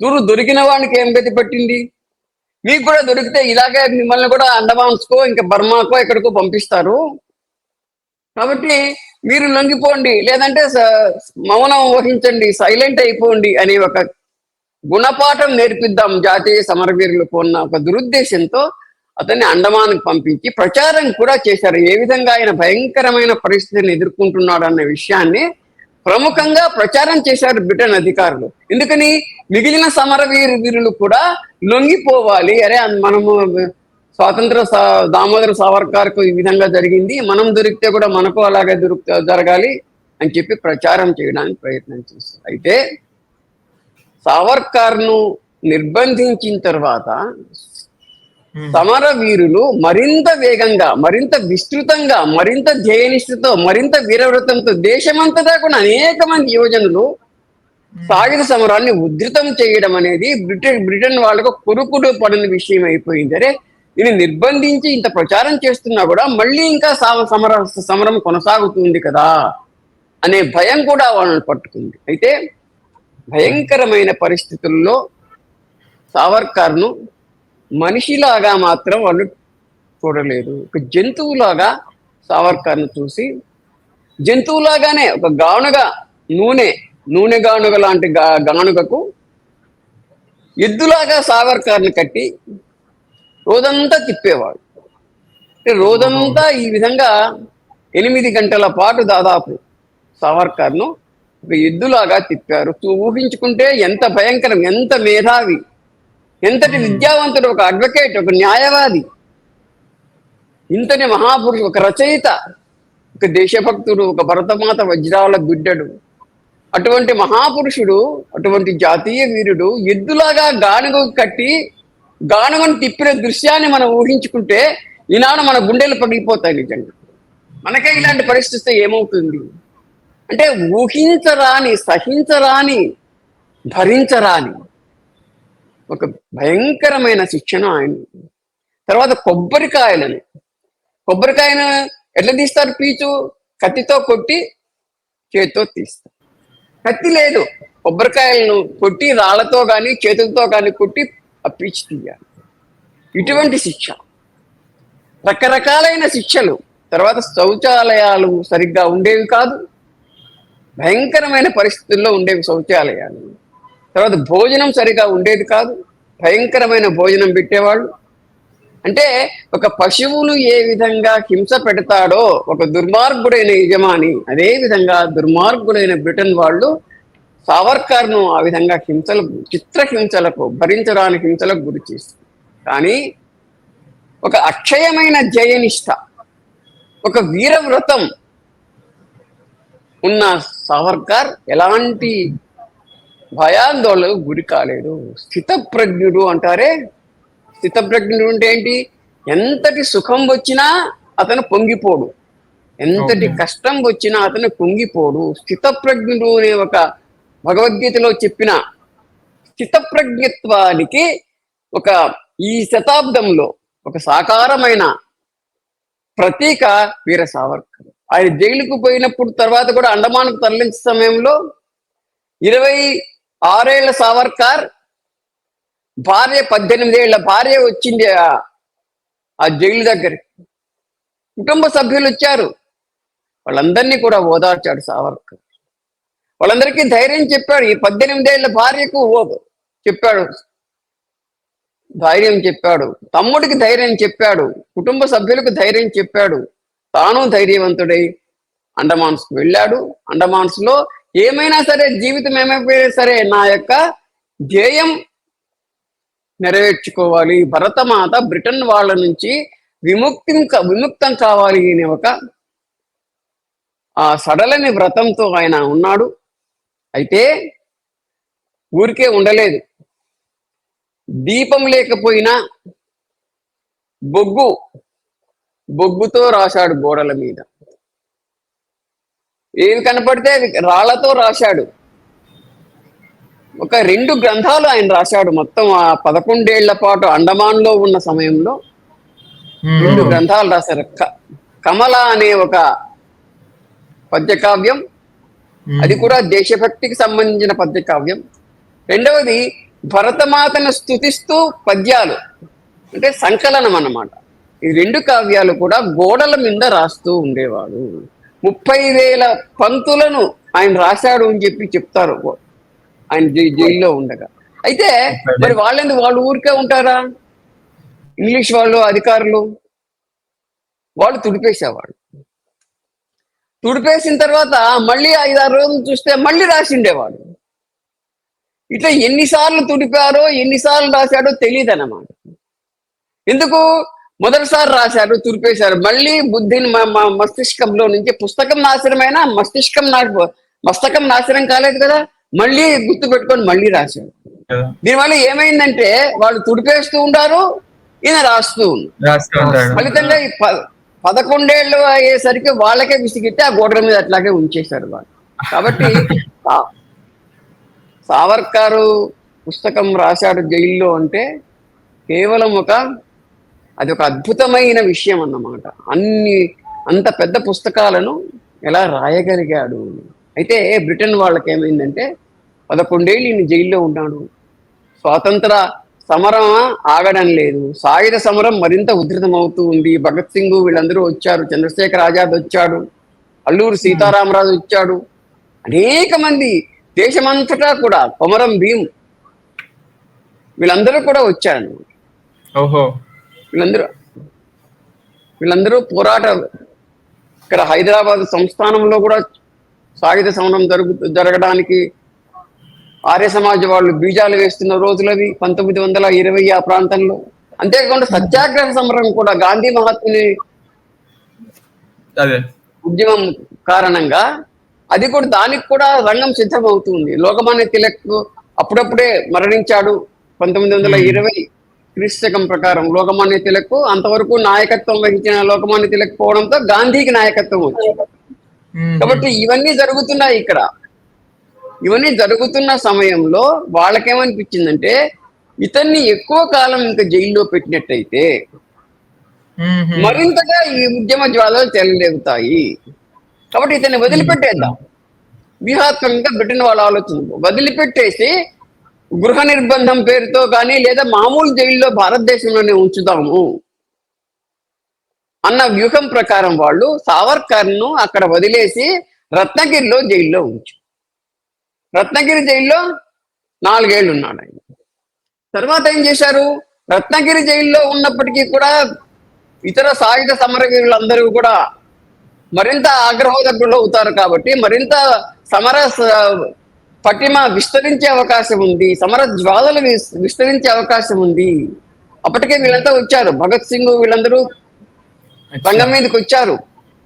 కాబట్టి వీళ్ళను కూడా శాంతపరచాలి అన్నట్టయితే ఈ జైల్లో నుంచి కూడా వదిలేద్దాము అనే ఉద్దేశంతో ఆ జైల్లో కూడా వదిలేసి ఇంట్లోనే నిర్బంధించారు. అంటే పూర్తిగా వదిలిపెట్టలేదు. 1921 క్రీస్తకం ప్రకారం 1921లో అండమాన్ నుంచి తీసుకొచ్చారు. అంటే 11 ఏళ్ళు ఆ జైల్లో ఉన్నాడు. తర్వాత 4 ఏళ్ళు రత్నగిరిలో గృహ నిర్బంధంలో ఉన్నాడు. ఆ తర్వాత 1937 వరకు ఇంట్లోనే గృహ నిర్బంధంలో ఉంచారు. అంటే మొత్తం 27 సంవత్సరాల పాటు సావర్కర్ జైలు శిక్షణ అనుభవించారు అనేది స్పష్టమైన విషయం. అంటే ఓకే, ఇంద కోర్టులో 50 ఏళ్ళు 2 యావజ్జీవ శిక్షలు అని అన్నారు కదా, సో వీళ్ళే భయపడ్డారు అనమాట. విప్లవాలు ఇక్కడికి వెళ్ళే విప్లవాలు సృష్టించేస్తున్నాడు అని చెప్పేసి అండమాన్కి వెళ్ళి తీసేసి లోకల్ జైల్లో పెట్టారు అక్కడ రత్నగిరి దగ్గర. సో అక్కడ కూడా సేమ్ అంతే అవుతుందని చెప్పేసి గృహ నిర్బంధం చేశారు. ఎక్కడున్నా కానీ కింగ్ లాగానే అంటారు. ఎక్కడంగా ఒక స్ఫూర్తికి సాయుధ సమరానికి స్ఫూర్తి కేంద్రంగా ఉన్నారు ఆయన. కాబట్టి అది కూడా తీసేసినట్టయితే దాని యొక్క ప్రభావం కూడా తగ్గిపోతుందని చెప్పి గృహ నిర్బంధం కూడా చివరికి ఎత్తేశారు. అదే సమయంలో నేతాజీ సుభాష్ చంద్రబోసు ఉజ్వలంగా పైకి లేస్తున్నాడు. సావర్కర్ ఎక్కడ ఆపాడో అక్కడి నుంచి సుభాష్ చంద్రబోస్ మొదలుపెట్టాడు. సో ఇప్పుడు గృహ నిర్బంధం వరకు అయిపోయింది. గృహ నిర్బంధం కూడా లైక్ 4 years అన్నారు, తీసేశారు. ఇప్పుడు తీసిన తర్వాత చెప్పండి. తీసిన తర్వాత కూడా ఆయన సమర వీరులకు స్ఫూర్తి కేంద్రంగానే కొనసాగాడు. అది మొదటి అంశం. రెండవ అంశము సామాజిక సమరసత కోసం. అంటే మన దేశంలో బ్రిటన్ వాళ్ళ యొక్క పరిపాలన లేదా బౌద్ధికమైన బీభత్సకాండ వల్ల రకరకాలైన కుల భేదాలు, మత భేదాలు ఇవన్నీ పుట్టుకొచ్చాయి. కాబట్టి వీటిని నిర్మూలించడానికి ఆయన సామాజిక సమరసత, ప్రధానంగా అస్పృశ్యులు అనే వాళ్ళు ఎవరైతే ఉన్నారో వాళ్లను, అస్పృశ్యులు కాదు వాళ్ళు కూడా భరతజాత బిడ్డలు అని చెప్పడానికి సావర్కర్ సామాజిక సమరసత కార్యక్రమాలు ఏర్పాటు చేసి గుడుల నిర్మాణం చేయడము, గుడులలో దళితులను కూడా ఆయన అర్చకులుగా ఏర్పాటు చేశారు. అంతకు ముందు కూడా, అంటే లండన్ కు పోవడానికి పూర్వం కూడా నాసిక్ లో నిర్మించిన ఒక దేవాలయంలో ఒక దళితుల్ని అర్చకుడుగా పెట్టారు. ఆ విధంగా సామాజిక కుల మతాల యొక్క ఈ విభేదాలు వైరుధ్యాలుగా మారకుండా నిరోధించడానికి ఆయన తన జీవితాన్ని వెచ్చించాడు. రెండవది ఏంటంటే సాయుధ సమర వీరులకు కూడా ఆయన స్ఫూర్తి కేంద్రంగానే ఉన్నాడు చివరి వరకు కూడా. అంటే 45లో నేతాజీ సుభాష్ 1945 నేతాజీ సుభాష్ చంద్రబోసు బర్మాను, అండమాన్స్ను, తర్వాత ఈశాన్య భారతాన్ని విముక్తం చేసి జాతీయ ప్రభుత్వాన్ని ఏర్పాటు చేసి తాను ప్రధానమంత్రి అయ్యాడు. అలా ప్రధానమంత్రి కాగలిగిన సాయుధ సమరం సాగించిన నేతాజీ సుభాష్ చంద్రబోసు కూడా సావర్కర్ నుంచి స్ఫూర్తి పొందాడు. 1940లో ఆయన కాంగ్రెస్ అధ్యక్షుడిగా పదవి విరమణ చేసి ఫార్వర్డ్ బ్లాక్ స్థాపించిన తర్వాత ఏ విధంగా పోరాడాలి అన్న విషయంలో సావర్కర్ మార్గదర్శనం లభించడం అనేది స్పష్టమైన వాస్తవం. అనేక సార్లు ఆయన సావర్కర్ని కలుసుకున్నాడు 1940లో క్రీస్తకం ప్రకారం. ఆ తర్వాతనే ఆయన విదేశాలకు వెళ్ళి సావర్కర్ యొక్క సూచన మేరకే ఆయన ఆజాద్ హింద్ ఫౌజ్, హిందుస్థాన్ నేషనల్ ఆర్మీ యొక్క నాయకత్వాన్ని కూడా స్వీకరించడం అనేది, అంటే రాస్ బిహారీ బోస్ అనే ఆయన విదేశాలలో దాన్ని స్థాపించి ప్రపంచవ్యాప్త సంస్థగా చేసిన తర్వాత జపాన్ లో ప్రధాన కేంద్రాన్ని ఏర్పాటు చేసుకుంది. కాబట్టి నేతాజీ సుభాష్ చంద్రబోసు కూడా అనేక దేశాలు తిరిగిన తర్వాత చివరికి జపాన్ చేరి ఆజాద్ హింద్ ఫౌజ్ కు నాయకత్వం వహించాడు. ఇలా నాయకత్వం వహించి నువ్వు కూడా దాంట్లో చేరువుని చెప్పిన వాడు వీర సావర్కర్, నేతాజీ సుభాష్ చంద్రబోసు. కాబట్టి ఆ విధంగా ఆయన జీవితం మొత్తం స్వాతంత్రం వచ్చే వరకు, మొదటి స్వాతంత్రం ఎప్పుడు వచ్చింది మనకు? క్రీస్తు శకం 1945లో వచ్చింది, అక్టోబర్ 21వ తేదీ నాడు. ఆ రోజే నేతాజీ సుభాష్ చంద్రబోసు మన ప్రభుత్వాన్ని ఏర్పాటు చేశారు, స్వతంత్ర భారత ప్రభుత్వాన్ని. దాన్ని బ్రిటన్ వాళ్ళు ఒప్పుకోలేదు కాబట్టి మనం కూడా ఒప్పుకోకపోవడం అనేది తప్పు. ఇప్పటికీ కూడా చాలా మంది ఒప్పుకోవటం లేదు. ఎందుకని? బ్రిటన్ వాడు ఒప్పుకోలేదు కదా. బ్రిటన్ వాడు ఒప్పుకొని స్వతంత్ర భారత ప్రభుత్వం నేతాజీ ప్రభుత్వం. కాబట్టి మొట్టమొదటి ప్రధానమంత్రి ఎవరు ఉంటే నేతాజీ సుభాష్ చంద్రబోసు. ఈ విషయాన్ని మన చరిత్రలో తిరగరాసుకోవాలి మనం. రెండవ ప్రధానమంత్రి జవహర్లాల్ నెహ్రూ. కాబట్టి మొదటి విజయం ఎక్కడ జరిగింది? అండమాన్స్ ఈశాన్య భారత్ విముక్తంతోనే మొట్టమొదటి స్వాతంత్రం మనకు వచ్చింది. తర్వాత స్వాతంత్రం 47లో వచ్చింది. హైదరాబాద్ సంస్థానానికి 48లో వచ్చింది. గోవా స్వాతంత్రం తర్వాత ఎప్పుడో వచ్చింది. ఈ మధ్యలో పుదుచ్చేరి విముక్తమైంది. కాబట్టి ఒక్కసారి ఈ దేశానికి స్వాతంత్రం రాలేదు. కాబట్టి స్వాతంత్రం ఎప్పుడు రావాలి, ఎప్పుడు వచ్చినట్టు గుర్తించాలి మనము? మొట్టమొదట జరిగిన ఘటనను మనం గుర్తు పెట్టుకోవాలి, దాన్ని స్వాతంత్రంగా గుర్తించాలి. చివరి దాన్ని గుర్తించలేం కదా. 18 ఏళ్ల పాటు దశలుగా స్వాతంత్రం వచ్చింది. కాబట్టి మొట్టమొదటి స్వాతంత్రం తెచ్చినవాడు నేతాజీ సుభాష్ చంద్రబోసు. ఆయనకు అనేక విధాలుగా స్ఫూర్తిని అందించిన జాతీయ వీరుడు సావర్కర్. భయ మీరు చెప్పిన ప్రకారంగా చూసుకుంటే మొత్తం మన స్వాతంత్ర యోజన అంటారు కదా, అంటే స్టార్టింగ్ కి వెళ్ళి కూడా తీసుకుంటే ఎండింగ్ వరకు స్వాతంత్రం వచ్చిన వరకు ప్రతి ఒక్క భాగంలో సావర్కర్ ఉన్నారు. కానీ సావర్కర్ గురించి ఎవరికి తెలియదు. అంటే ఇప్పుడు చూసుకునేది భగత్ సింగ్ ని ఇన్స్పైర్ చేసింది, ఖుదీరామ్ బోస్ ని ఇన్స్పైర్ చేసింది, నేతాజీని ఇన్స్పైర్ చేసింది, వీళ్ళందరినీ చేసింది సావర్కరే. మీరు చెప్పిన ప్రకారంగా చూస్తే అందరూ కోమరం భీమ్ కూడా వచ్చి చూసారని అన్నారు కదా. సో జనరల్ గా స్వాతంత్ర సమగ్రం అంటారు కదా, అందులో చూస్తే సావర్కర్ గారి వారిది చాలా పెద్ద రోల్ ఉంది. కానీ ఇప్పుడున్న జనాలకి వారి గురించి తెలియదు. టెక్స్ట్ బుక్స్ లో కానీ మన అల్లూరి సీతారామరాజు కూడా స్వాతంత్ర వీర సావర్కర్ నుంచి స్ఫూర్తి పొందినవాడు. ఆయన బహుశా చూసి ఉండకూడదు, ఎందుకంటే 1921 తర్వాత ఆయన రత్నగిరిలో జైల్లో ఉన్నప్పుడు అల్లూరి సీతారామరాజు గారు కూడా పోయి చూసి ఉండవచ్చు ఆయన, ఎందుకంటే ఆయన మొత్తం దేశాన్ని తిరిగాడు కదా, స్వాతంత్ర వీరులతో మాట్లాడాడు కదా. కాబట్టి ఆ విధంగా కూడా ఈయన మొత్తం యావత్ జాతికి కూడా స్ఫూర్తి కారకుడు. సో భయ ఇందాక మీరు చెప్పినట్టు లైక్ సావర్కర్ ఇండియా హిస్టరీ గురించి అన్ని బుక్స్ రాశారు కదా, అఖండ భారతంలో ఉన్న జరిగిన హిస్టరీ అంతా అని. సో కానీ ఇప్పుడు అతని కళ్ళ ముందే ఇండియా పార్టిషన్ అయ్యి ఇండియా పాకిస్తాన్ అట్లా వేరే దేశాలు అయిపోయినప్పుడు ఆయన అభిప్రాయం ఏంటి పార్టిషన్ మీద? ఆయన ఏమన్నారు పార్టిషన్ మీద? ఆయన థాట్స్ ఏంటి బేసిక్ గా? అంటే సావర్కర్ గారి దురదృష్టే అఖండ భారత్ అది ఉండే కదా, సరే వారి కళ్ళ ముందే పార్టిషన్ అయింది కదా, ఇండియా పాకిస్తాన్ పార్టిషన్ అని చెప్పేసి చేశారు కదా. అప్పుడు వారి థాట్స్ ఏముండే దాని మీద? అంటే సావర్కర్ కానీ జాతీయ నిష్ఠాపరులైన మిగతా నాయకులు కానీ సత్యాగ్రహ సమరంలో సాయుధ సమరం కాకుండా సత్యాగ్రహ సమరం సాగించిన సత్యాగ్రహ ఉద్యమం ద్వారా దేశాన్ని బ్రిటన్ వాళ్ళ నుంచి విముక్తం చేస్తామనుకున్న కాంగ్రెస్ నాయకత్వం కూడా ఎవరు కూడా దాదాపు 1942-43 ఆ ప్రాంతం వరకు కూడా దేశ విభజన అనే ముస్లిం లీగ్ యొక్క కోరికను తిరస్కరిస్తూనే వచ్చారు, ఎగతాళి చేశారు, కుదరదు అని చెప్పారు. అదేవిధంగా సావర్కర్ కూడా దేశ విభజనను ఎట్టి పరిస్థితుల్లోనూ అంగీకరించలేదు. ఎందుకు? ఇగో భారతదేశం యొక్క సమగ్రత ఉంటేనే కదా హిందువు అనేవాడు ఉండేది. ఆ సింధు పర్యంత అని చెప్పాడు వాడు. ఆ సింధువు నుంచి ఈ సింధు వరకు ఉండే దేశము అని చెప్పినప్పుడు సమగ్ర భారతదేశాన్ని ఎవడైతే తల్లిగా భావిస్తాడో వాడే కదా హిందువు. కాబట్టి తల్లిని ముక్కలు చేస్తామంటే ఎవరు ఒప్పుకుంటారు?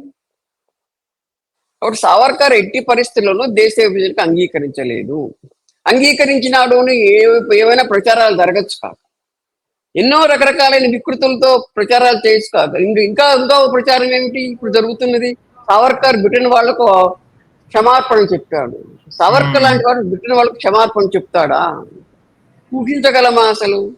అంటే అతార్కికమైన అన్యాయమైన ప్రచారం చేస్తూ కేవలం మహాపురుషులను కించపరచడం ద్వారా తాము ఒక వర్గం యొక్క ఓట్లను దండుకోవాలని ఉన్న దురుద్దేశంతో కూడిన రాజకీయవేత్తలు మాత్రమే ఇలాంటి ప్రచారం చేస్తారు. సావర్కర్ దేశ విభజనను అంగీకరించినట్టు ఎక్కడ కూడా ఆధారాలు కూడా లేవు. అయితే సావర్కర్ ఏం చెప్పాడంటే, చివరిలో జవహర్లాల్ నెహ్రూ కదా అంగీకరించింది. కేవలం జవహర్లాల్ నెహ్రూకు మౌంట్ బాటన్ అనే అప్పటి రాజప్రతినిధి, బ్రిటన్ వాళ్ళ యొక్క ప్రతినిధి కుటుంబంతో ఉన్న సన్నిహితమైన కొంత అక్రమమైన సంబంధం కారణంగా ఒప్పుకున్నాడు జవహర్లాల్ నెహ్రూ. ఎందుకు? మౌంట్ బాటన్ కు తమ దేశంలో పేరు రావాలి. మౌంట్ బాటన్ యొక్క వాళ్ళ కుటుంబం ప్రభావంతో జవహర్లాల్ నెహ్రూ ఒప్పుకున్నాడు. ఒప్పుకున్నప్పుడు గాంధీజీ కూడా వ్యతిరేకించాడు మొదట. అందరూ కాంగ్రెస్ నాయకులు కూడా వ్యతిరేకించారు. అదే విధంగా కాంగ్రెస్ నాయకులే వ్యతిరేకిస్తున్నప్పుడు కాంగ్రెస్ కంటే ప్రఖరమైన దేశభక్తులైన సావర్కర్ లాంటి వాళ్ళు ఒప్పుకుంటారా? మనం ఆలోచించాం, ఒప్పుకోలేదు. అయితే చివరికి దేశ విభజన జరిగి తీరుతుంది అనే నిర్ణయం అయిపోయింది. ఎవరు ఆపలేరు అనే నిర్ణయం అయిపోయింది జవహర్లాల్ నెహ్రూ యొక్క కృషి వల్ల. కాంగ్రెస్ కూడా ఒప్పుకుంది, గాంధీ ఒప్పుకున్నారు, పటేల్ ఒప్పుకున్నారు, అందరూ ఒప్పుకోవాల్సి వచ్చింది.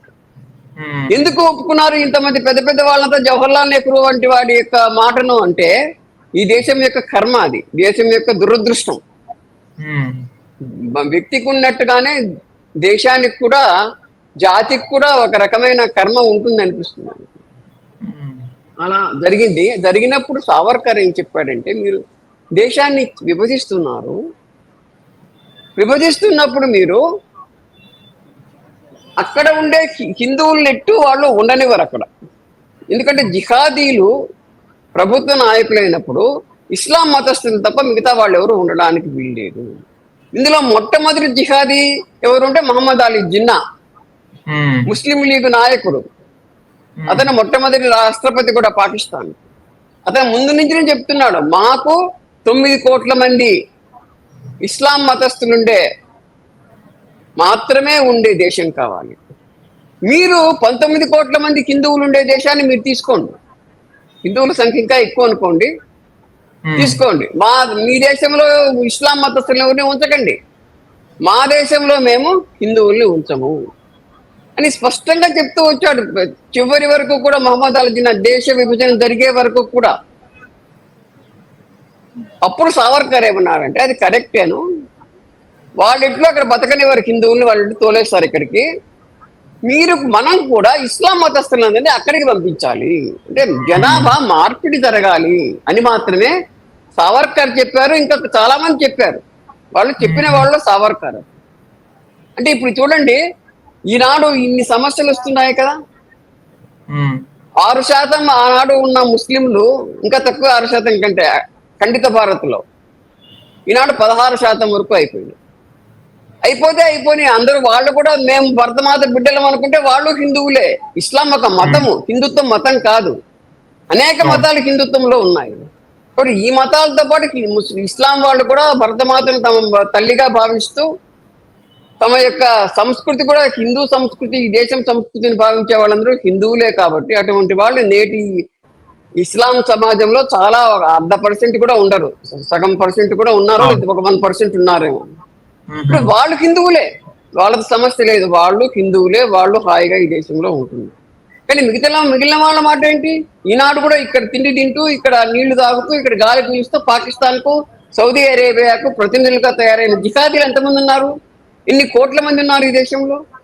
కాబట్టి ఈ సమస్య ఉండేది కాదు కదా. ఆనాడే ఇస్లాం మతస్థులదని అక్కడికి తరలించుంటే, సావర్కర్ వంటి మహాపురుషుల మాట విని సమస్యలు ఉండేవి కాదు. అక్కడంతా ఇస్లాం మతస్థులే ఉండనివ్వండి, హిందువులను 90 లక్షల మంది హిందువులను తరిమేశారు అక్కడి నుంచి ఇక్కడికి. ఊచకోతకు వేల మందిని ఊచకోతకు వచ్చారు. ట్రైన్స్, అనేక రైళ్లలో భర్త కళ్ళ ఎదుట భార్యను చంపారు, భార్య కళ్ళ ఎదుట భర్తను చంపారు, తల్లిదండ్రుల కళ్ళ ఎదుట చిన్ని పాపలను చంపారు జిహాదీలు పాకిస్తాన్లో. కొన్ని వేల మంది శిశువుల హత్య జరిగింది, మిగతా వాళ్ళ సంగతి కాకుండా. మనకు ఒక పుస్తకం ఉంది, ఆ పుస్తకంలో ఏం చెప్పారంటే, ఒక 5,000 మందిని ఒక రైల్లో కూరి అక్కడ జీలం నది దగ్గర నుంచి కామాక్షి స్టేషన్ నుంచి ఢిల్లీకి వస్తుండే రైళ్ళు మరుసటి రోజే రైలును ఆపేసి 5,000 మందిలో ఒక 200 మంది అమ్మాయిలను తప్ప మిగతా అందరినీ కోసారు. ఇటువంటి సంఘటనలు, దుర్ఘటనలు పాకిస్తాన్ అంతా జరిగాయి.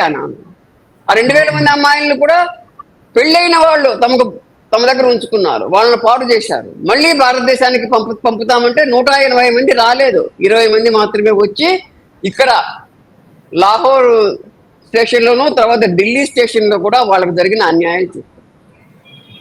భారతదేశంలో ఉండే ఏ మతస్థుడైనా సరే ఇస్లాం మతస్థులకు ఇటువంటి దుర్గతి పట్టించారా? 4 అమ్మాయిలను తండ్రి కళ్ళ ఎదురంగానే మానభంగం చేశాడు. ఆ తండ్రికి ఎట్లా ఉంటుంది? చిన్న అమ్మాయి, ఇంకా రజస్వలకు కూడా కానీ అమ్మాయి, నలుగురులో ఆ అమ్మాయిని కూడా ఆ విధంగా చేశారు. కాబట్టి ఇవన్నీ చెప్తూ పోతే ఎన్నాళ్ళైనా చెప్పొచ్చు. ఇంత దుర్గతి రాకుండా ఉండాలి అంటే ప్రశాంతంగా అక్కడ హిందువులందరినీ ఇక్కడికి రప్పించేసి ఇక్కడి నుంచి ఉన్న ఇస్లాం మతస్థులు పాకిస్తాన్కి పంపి ఉంటే బాగుండేది. హాయిగా వాళ్ళు జీవించేవాళ్ళు, హాయిగా వీళ్ళు జీవించేవాళ్ళు. కానీ వాళ్ళేమో హాయిగానే జీవిస్తున్నారు.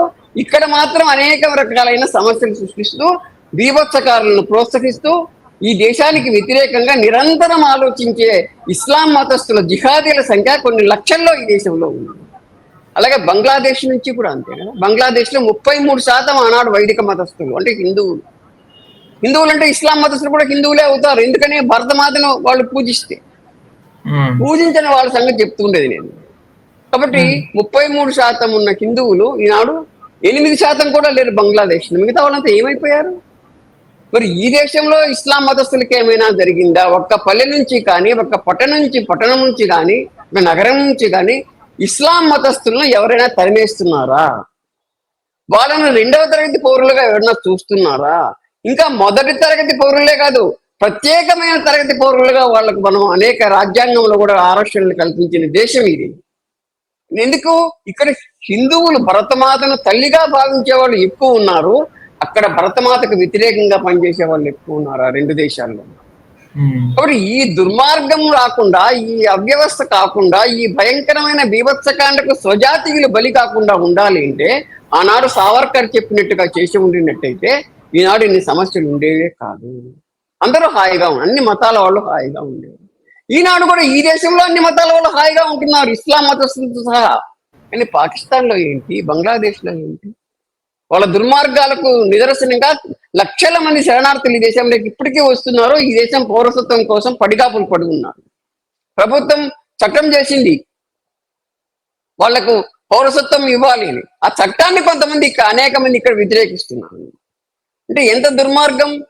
హిందువులు బలి అయిపోయినా పర్వాలేదు, వాళ్ళు ప్రాణాలు కానే కావు వీళ్ళ దృష్టిలో. అక్కడే పడి అక్కడే హత్యకు గురి అయితే బాగుండేది. ఇక్కడికి వచ్చారు కాబట్టి వాళ్ళకి పౌరసత్వం ఇవ్వకూడదు. ఇలాంటి దుర్మార్గులు కూడా ఉన్నారు ఈనాడు దేశంలో.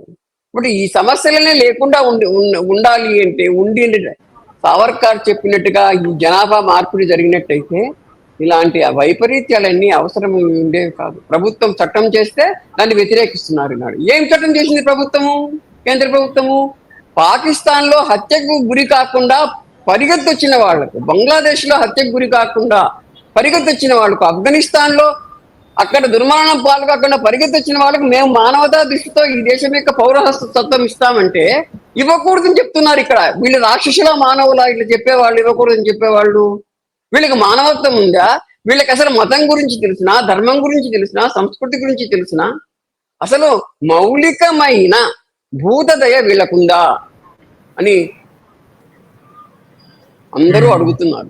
బుద్ధి ఉన్న వాళ్ళందరూ అడుగుతున్నారు.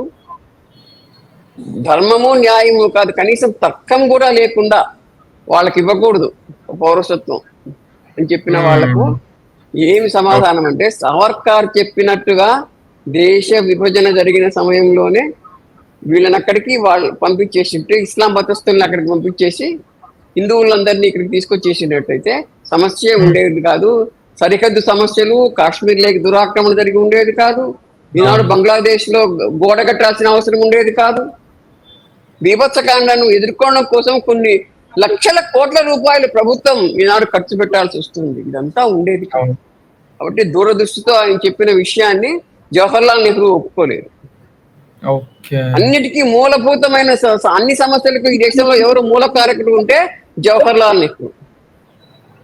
ఆ జవహర్లాల్ నెహ్రూ సావర్కర్ సిద్ధాంతాలకు వ్యతిరేకము. ఇప్పుడు ఆ జవహర్లాల్ నెహ్రూ వారసులే ఇప్పుడు సావర్కర్ మీద ఏమైనా దుష్ప్రచారాలు చేస్తున్నావా? కాబట్టి ఈ దుష్ప్రచారాలు అన్నిటినీ కూడా భరతమాత బిడ్డలైన వాళ్ళు, జాతీయ నిష్ఠ గల వాళ్ళు, అన్నిటికీ మించి చరిత్ర తెలిసిన వాళ్ళు, తర్కం తెలిసిన వాళ్ళు తిప్పి కొట్టగలగాలి. అదే నిజమైన నివాళి మనం సావర్కర్కు ఘటించేది. అలానే ఇప్పుడు సావర్కర్ కి కూడా అంటే ఒక పెద్ద సావర్కర్ పేరు చెప్తే కూడా సావర్కర్ కి ఒక బ్లాక్ మార్క్ లాగా ఉంటది. లైక్ గాంధీ హత్యలో సావర్కర్ ఇన్వాల్వ్మెంట్ ఉంది అని. అది ఎంతవరకు నిజం? దాని స్టోరీ ఏంటి? అంటే నాథురామ్ గోడ్సే కూడా సావర్కర్ తో పనిచేసేవాడు అన్నట్టు చెప్తారు. జనరల్ గా చెప్పాలంటే గాంధీజీని చంపిన క్రమంలో సావర్కర్ చెయ్యి ఉందా? దాంట్లో వారి హస్తం ఉందా ఏమన్నా? సావర్కర్ జీవితం చూసిన తర్వాత, ఆయన వ్యక్తిత్వాన్ని చూసిన తర్వాత, ఆయన కార్యపద్ధతి చూసిన తర్వాత, ఆయన స్వభావాన్ని చూసిన తర్వాత 1948లో మహాత్ముని హత్య జరిగింది. అప్పటికి సావర్కర్కి ఎన్నేళ్ళు? 48 ఒక 17, 65 ఏళ్ల వాడు సావర్కర్. 65 సావర్కర్ తన జీవితంలో ఏమి చేశాడు అని ఒక నేపథ్యాన్ని చూసినట్టయితే, ఊహించినట్టయితే ఎంత గొప్ప రచయిత, ఎన్ని చేశాడు ఆయన. మొత్తం దేశాన్ని కలపడానికి, సమాజాన్ని కలపడానికి జీవితాన్నే ఆయన వెచ్చించి అనేక పుస్తకాలు రాసి అనేక కార్యక్రమాలు చేసి సమాజాన్ని కలుపుతున్న సావర్కర్ యొక్క స్వభావంలో ఒకరిని హత్య చేయాలి అనే ఒక దుర్గుణం ఉంటుందా అని ఆలోచించాలి ఎవరైనా. కనీసం అది శోకన్నా సోకుతుందా అటువంటి మహానుభావుని యొక్క శరీరానికి కానీ బుద్ధికి కానీ ఎవరినో ఒకరిని హత్య చేయాలి అనే ఒక నీచమైన నికృష్టమైన భావం సోకుతుందా? అది మొదటిది.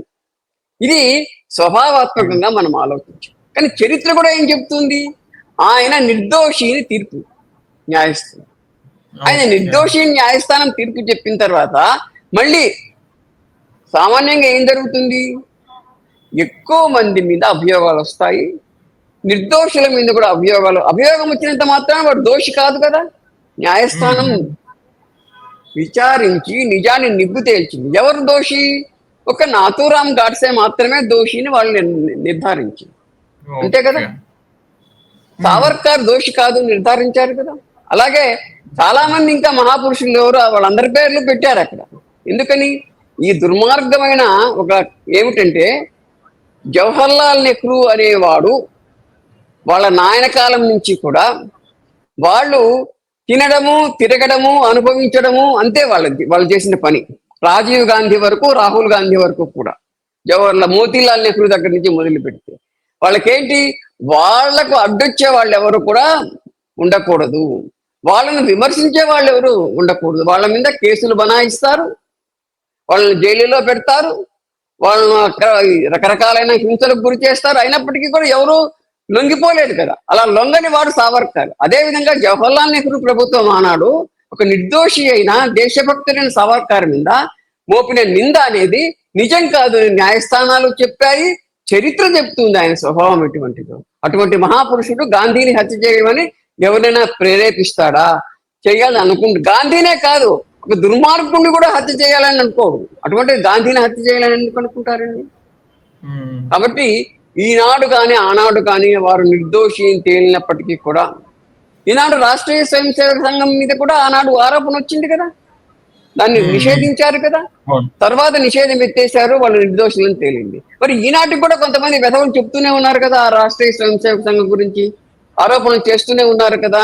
కాబట్టి తేలు అనే దానికి కుట్టడం స్వభావం, అది కుడుతూనే ఉంటుంది. ఒక సన్యాసి ఒక తేలు కొట్టుకొని పోతూ ఉంటే నదిలో తీసి గడ్డనేసాడట. ఆ గడ్డనేస్తున్నాక చేయి దొరుకుతుంది కదా, అది కుట్టింది చేతి మీద. అప్పుడు ఆయన అన్నాడట, కుట్టడం దాని స్వభావము, రక్షించడం నా స్వభావము. కాబట్టి నెహ్రూ వారసులు ఎవరైతే ఉన్నారో ఈనాటి వరకు కూడా వీళ్ళకు కాంగ్రెస్ మహాసంస్థతో సంబంధం లేదు. కానీ కాంగ్రెస్ సంస్థకు వీళ్ళు గ్రహణంలాగా పట్టుకున్నారు కొన్ని దశాబ్దులుగా. కాబట్టి ఈ గ్రహణం సమయంలో గ్రహణం ఎవరైతే పట్టించారో వాళ్ళు చేసిన కుట్ర ఇదంతా కూడా. ఎవ్వరూ ఆనాడు నమ్మలేదు, ఈనాడు నమ్మలేదు వాళ్ళ యొక్క కుట్రను. కాబట్టి జవహర్లాల్ నెహ్రూ యొక్క దుర్మార్గం కారణంగా మాత్రమే సావర్కర్ మీద కేసు పెట్టారు. న్యాయస్థానాలు ఆ ఆరోపణ తప్పుని తేల్చేసింది. ఓకే. సో ఇప్పుడు ఈ వీడియో చూస్తున్న ప్రేక్షకులకి ఏం చెప్తున్నానంటే, నేను జనరల్ గా మనం సావర్కర్ గారి గురించి చాలా మందికి తెలీదు. ఇప్పుడు ఈ వీడియోతోని ప్రతి ఒక్క డౌట్ క్లారిఫై అయిపోతుంది అని వారి గురించి తెలుస్తుంది. అండ్ సావర్కర్ గారి గురించి చాలా తప్పుగా ప్రచారం జరుగుతుంది అనమాట. వారు దేశద్రోహి అని. అండ్ గాంధీజీ అసోసియేషన్ లో కూడా, ఐ మీన్ మర్డర్ లో కూడా, అసోసియేషన్ లో కూడా దేశద్రోహి ఎవరు? ఏ దేశద్రోహి? సావర్కర్ బ్రిటన్ దేశద్రోహి. ఏ దేశానికి ద్రోహి చేశారు? అదే ఈ చిన్న లాజిక్స్ ఉంటాయి కదా, చిన్న లాజిక్ చాలా పెద్ద మ్యాటర్ యాక్చువల్ గా. సో హెబ్బార్జీ గారు వాటి మీద చాలా మనకి క్లియర్ గా ఎక్స్ప్లెనేషన్ ఇచ్చారు. ఫ్యూచర్ లో కూడా భయ్యతోని ఇంకో పాడ్కాస్ట్ కూడా రికార్డ్ చేద్దామని చెప్పేసి ప్లాన్ చేద్దాము. మనం ఏదైనా టాపిక్ ఉంటే కామెంట్స్ లో పెట్టండి షూర్ గా. అండ్ భయ్య, ఇప్పుడు సావర్కర్ గారు అని చెప్పారు కదా, సో వారి రాసిన బుక్స్ కానీ లేకపోతే ఉంటది కదా, వారి గురించి తెలుసుకోవాలనుకున్న బుక్స్ అండ్ వారు రాసిన బుక్స్ గురించి ఏమన్నా చెప్తారా భయ్య, నోట్ ఆడియన్స్ కోసం? అంటే వారు దాదాపు 29 గ్రంథాలు రాసినట్టుగా మనకు తెలుస్తోంది. 29 పుస్తకాలు రాశారండి. వాటిలో ప్రధానమైనది హిందుత్వం. హిందూ ఎవరు, ఈ జాతీయుడెవరు, దేశభక్తుడెవరు, భారతీయుడెవరు, భరతమాత బిడ్డడెవరు వివరించిన ఉద్గ్రంథం. ఇంతకుముందు నిర్వచనం కూడా చెప్తుంది. రెండవది అంటే వారు నిజంగా సావర్కర్ మాట వినాలి అంటే ఈనాడు ఎవరైనా అందరూ విన్నట్టయితే ఈనాడు ఈ కుల ద్వేషాలు ఉండవు, మత ద్వేషాలు కూడా ఉండవు. అందరం భరతమాత బిడ్డలమే కదా. అందరము ఆ సింధు పర్యంతం ఈ భూమిని తల్లిగా భావించే వాళ్ళమే కదా. ఇక్కడ ఉండే తిండి తింటున్న వాళ్ళము, ఇక్కడ ఉండే గాలి పీల్చుకుంటున్న వాళ్ళము, ఇక్కడ ఉండే నీళ్లు తాగుతున్న వాళ్ళము. కాబట్టి ఈ తల్లి అందరికీ తల్లి. వాళ్ళ కులంగా ఏది కావచ్చు, మతం ఏది కావచ్చు. ఆ మతం ఈ దేశంలో పుట్టి పెరిగిందా, విదేశాల నుంచి వచ్చిందా అనేది కూడా అవసరం లేదు. ఈనాడు లేదా ఇక్కడికి వచ్చిన తర్వాత వాళ్ళు ఈ తల్లిని తల్లిగా భావించే వాస్తవాన్ని అంగీకరిస్తే వాళ్ళందరూ హిందువులు అని చెప్పిన ఆ హిందుత్వ అనే గ్రంథం రాశారు ఆయన. దాన్ని అందరూ పాటించారు. రెండవది చరిత్రకు జరిగిన అన్యాయాన్ని, అంటే అది ప్రథమ భారత స్వాతంత్ర సంగ్రామం కాదు, అది కేవలం తిరుగుబాటు, కొంతమంది సిపాయిలు చేసిన తిరుగుబాటు అనే వక్రీకరణను మళ్ళీ వాస్తవంగా మార్చి ఆ మహాసంగ్రామం గురించి రాసిన పుస్తకం మరో ప్రధానమైన పుస్తకం. ఇంకో ప్రధానమైన పుస్తకం ఏమిటంటే ఆయన అండమాన్లో తన యొక్క దీన్ని అనుభవాలను ఉటంకిస్తూ ఒక పుస్తకం రాశాడు. మనకు తెలుగులో కూడా ఉంది అది, అండమాన్లో ఆజన్మాంతం అనే పుస్తకం. ఇంకొక పుస్తకం అక్కడ అండమాన్లో ఉన్నప్పుడు రాసిన పుస్తకం ఏమిటి, కమల అనే ఒక మహాకావ్యం, దేశభక్తియుతమైన కావ్యం. రెండవది భరతమాతను కీర్తిస్తూ అనేక పద్యాలు గేయాలు రాసిన సంకలనం. ఈ రెండు పుస్తకాలు కూడా ఆయన సాహిత్యంలో ప్రముఖంగా చెప్పుకోదలిచింది. ఇంకొక పుస్తకం ఏమిటంటే, ఇంకొక ప్రధానమైన పుస్తకం మొత్తం భారతదేశ చరిత్ర రాశాడు ఆయన. అంటే ఎక్కడి నుంచి మొదలుపెట్టి రాశాడు, అలెగ్జాండర్ దండయాత్ర దగ్గర నుంచి మొదలుపెట్టి పుష్యమిత్రుడు, విక్రమాదిత్యుడు, తర్వాత ఛత్రపతి శివాజీ, ఇంతవరకు పరంపర, ఈ జాతీయ వీరుల పరంపర ఏ విధంగా అయితే దేశానికి సేవ చేశారో ఈ చరిత్ర అంతా రాశాడనమాట. అంటే ప్రధానమైన చరిత్ర గ్రంథం కూడా రాశాడని. దాన్నే మనం ఇప్పుడు తెలుగులో 6 స్వర్ణ పత్రాలు అనే పేరుతో ఉంది. ఇంగ్లీష్ లో కూడా 6 ఎపోక్స్ ఆఫ్ ఇండియన్ హిస్టరీ అని చెప్పి అది ఇంగ్లీష్ లో కూడా ఉంది ఆ పుస్తకం. ఆయన రాసింది మరాఠీలో రాస్తే ఇంగ్లీష్ లేక అనువాదమైంది, హిందీ లేక అనువాదమైంది, తెలుగులోకి కూడా అనువాదమైంది. తెలుగులో కూడా ఈ 6 స్వర్ణ సంపుటాలు అని దొరుకుతుంది, మనకు దొరుకుతుంది. ఆ పుస్తకం ఇప్పుడు లభ్యమైంది. ఇంకొక పుస్తకం ఏమిటంటే చాలా ప్రధానమైన పుస్తకం, హింద్ పద్పత్ షాహీన్ రాశాడు. అంటే ఈ దేశం ఎలా హిందువులది అని నిరూపించారు, హిందూ జాతీయులది. అంటే హిందూ జాతీయులు ఓడిపోలేదు ఎప్పుడు కూడా ఇస్లాం జిహాదీలు కానీ బ్రిటన్ వాళ్ళు కానీ మొత్తం దేశాన్ని ఎప్పుడు పరిపాలించలేదు, మొత్తం అఖండ భారత్ని ఎప్పుడు పరిపాలించలేదు. చరిత్ర చెప్తుంది ఆ విషయం. దాన్ని నిరూపిస్తూ ఆయన జిహాదీల యొక్క పరిపాలనను తొలగించి యావత్ భారతదేశంలో కూడా ఒక స్వజాతీయమైన హైందవ సామ్రాజ్యం ఎలా ఏర్పడింది ఛత్రపతి శివాజీ నుంచి, ఆ తర్వాత 100 ఏళ్ల వరకు కూడా, ఇప్పుడు గాంధారం అంటే ఆఫ్ఘనిస్తాన్ వరకు, ఇటు బెంగాల్ వరకు, దక్షిణంలో కావేరీ తీరం వరకు కూడా ఆ హిందూ సామ్రాజ్యాన్ని ఏర్పాటు చేసి దాదాపు 100 ఏళ్ల పాటు మహారాష్ట్రలో నాయకత్వంలో ఆ సామ్రాజ్యం కొనసాగింది, హింద్ పద్పత్ షాహీ.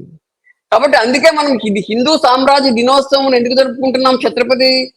ఛత్రపతి శివాజీ మహారాష్ట్రలో రాజ్యాభిషిక్తుడైతే మొత్తం హిందూ జాతికి ఎలా అయినాడు ఆయన సమ్రాట్? హిందూ సామ్రాజ్య దినోత్సవం ఎలా అయింది అంటే, ఛత్రపతి శివాజీ మొదలు పెట్టిన సామ్రాజ్యము 100 ఏళ్ల వరకు కొనసాగింది. తర్వాత కూడా మొత్తం ఇన్ని భాగాలు దాంట్లో వచ్చాయి. గాంధారం అంటే ఎక్కడ ఆఫ్ఘనిస్తాన్, కావేరీ తీరం వరకు, ఇటు బెంగాల్ వరకు కూడా సామ్రాజ్యం విస్తరించింది. తర్వాత ఇంగ్లీష్ వాళ్ళు దాన్ని నాశనం చేశారు, అది వేరే విషయం కావచ్చు. కాబట్టి ఇది రెండవ చారిత్రకంగా జరిగిన అన్యాయానికి, వక్రీకరణకు సక్రమంగా చరిత్ర రాసిన వాడు ఛత్రపతి శివాజీ. సక్రమంగా కాశీజీకి కళాజాతి, మధురా హోతీ మస్జిద్, అక్కడ ఛత్రపతి శివాజీ నై హోతాతో సబ్కో హోతా సున్నత్. ఆ విధంగా ఛత్రపతి శివాజీ లేకపోయినట్టయితే ఇవన్నీ జరిగిపోయేది. ఏవి? మధుర పోయేది, మధుర మసీద్ అయిపోయేది, హిందువులందరికీ కూడా కాశీ యొక్క కళ నశించిపోయేది, హిందువులందరికీ కూడా ఇస్లాం జిహాదీల యొక్క స్వభావం అలవడేది అని రాశాడు భూషణ్ అనే ఛత్రపతి. అదే విధంగా ఒకవేళ ఈ వీర సావర్కర్ లేకపోయి ఉండినట్టయితే ఎన్ని అనర్థాలు మనకు సత్యాలుగా కనపడేవో చూడండి. హిందూ సామ్రాజ్యం తప్పు అనుకునే వాళ్ళం, సిపాయిల తిరుగుబాటే అది ప్రథమ భారత స్వాతంత్ర సంగ్రామం కాదు అనుకునేవాళ్ళం, హిందూ అంటే ఒక మతం అనుకునేవాళ్ళం. కాబట్టి ఇలాంటి అనేకమైన అనాచారాలను, దురాచారాలను, వక్రీకరణలను దూరం చేయడానికి సహకరించిన వాడు స్వతంత్ర వీర సావర్కర్. ఆయన యొక్క స్ఫూర్తితోనే మనం రాష్ట్రీయ స్వయం సేవక సంఘం అని అంటున్నా. రాష్ట్రీయ స్వయం సేవక సంఘం ఏం చెప్పాడు, డాక్టర్ జీ ఏం చెప్పాడు, ఇది హిందూ రాష్ట్రం అని చెప్పారు. ఎవరు చెప్పారు అంటే అనాదిగా హిందూ రాష్ట్రం. కాబట్టి ఇదే పరంపర కొనసాగుతుంది ఈనాటికి కూడా. హిందూ రాష్ట్రం అంటే మొత్తం భరతమాత యొక్క బిడ్డలమూని మేము భావించేవాళ్ళు హిందువులు, ఈ సంస్కృతి మాదిని భావించేవాళ్ళు హిందువులు. వాళ్ళతో కూడిన ఈ జాతి ఏదైతే ఉందో అది హిందూ జాతి, హిందూ రాష్ట్రము అనే ఒక వాస్తవం వ్యవస్థీకృతమై మొత్తం దేశమంతటా, ప్రపంచమంతటా ప్రచారం కావడానికి రాష్ట్రీయ స్వయం సేవక సంఘం కారణమైతే దానికి కూడా స్ఫూర్తికారకుడైన వాడు సావర్కర్. అంతే. ఆయన మనం ముగిస్తాం. ఇంకా ముగింపులో ఏం చెప్తానంటే, సావర్కర్ 83 ఏళ్ళు బతికాడు. 83 ఏళ్ళు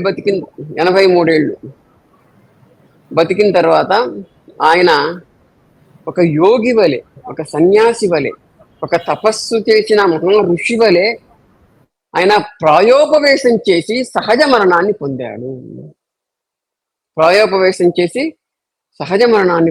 అంటే ఇచ్ఛా మరణము అంటాడు. అది కేవలం తపస్సు, యోగము, సాధన చేసిన వాళ్ళకు మాత్రమే సాధ్యం. దాదాపు 22 రోజుల పాటు ఆయన నీళ్లు మాత్రమే తాగి సహజంగా మరణించాడు. 22 రోజుల పాటు కూడా ఉపవాసం చేశాడు. ఆ విధంగా మహాపురుషుల కోవలో ప్రాయోపవేశం చేసి ఇచ్ఛామరణం పొందడం అనే పద్ధతి ఉంది మన దేశంలో. అది కేవలం ఋషులకు లేదా స్థితప్రజ్ఞులకు మాత్రమే సాధ్యమయ్యే విషయము. అలా సహజంగా తాను కోరుకున్న సమయంలో ఈ పార్థివ శరీరాన్ని వదిలేసి విముక్తి పొందిన ఒక భరతమాత వజ్రాల బిడ్డడు సావర్కర్. రత్నాకర ధౌతపదాం హిమాలయ కిరీటినీం బ్రహ్మరాజర్షి రత్నాఢ్యాం వందే భారత మాతరం. భారత్ మాతాకి జై. భారత్ మాతాకి జై. ధన్యవాద్ భయ్యా. ఈ 1 గంట సేపట్లో ఈ సావర్కర్ లైఫ్ మొత్తం సింపుల్ గా అందరికి అర్థమయ్యేలా చెప్పారు. ఇంకేదైనా టాపిక్ దొరికితే మళ్ళీ మిమ్మల్ని ఇబ్బంది పెట్టి మరి తీసుకొని వస్తాము. థ్యాంక్ యూ భయ్యా. ధన్యవాదాలు.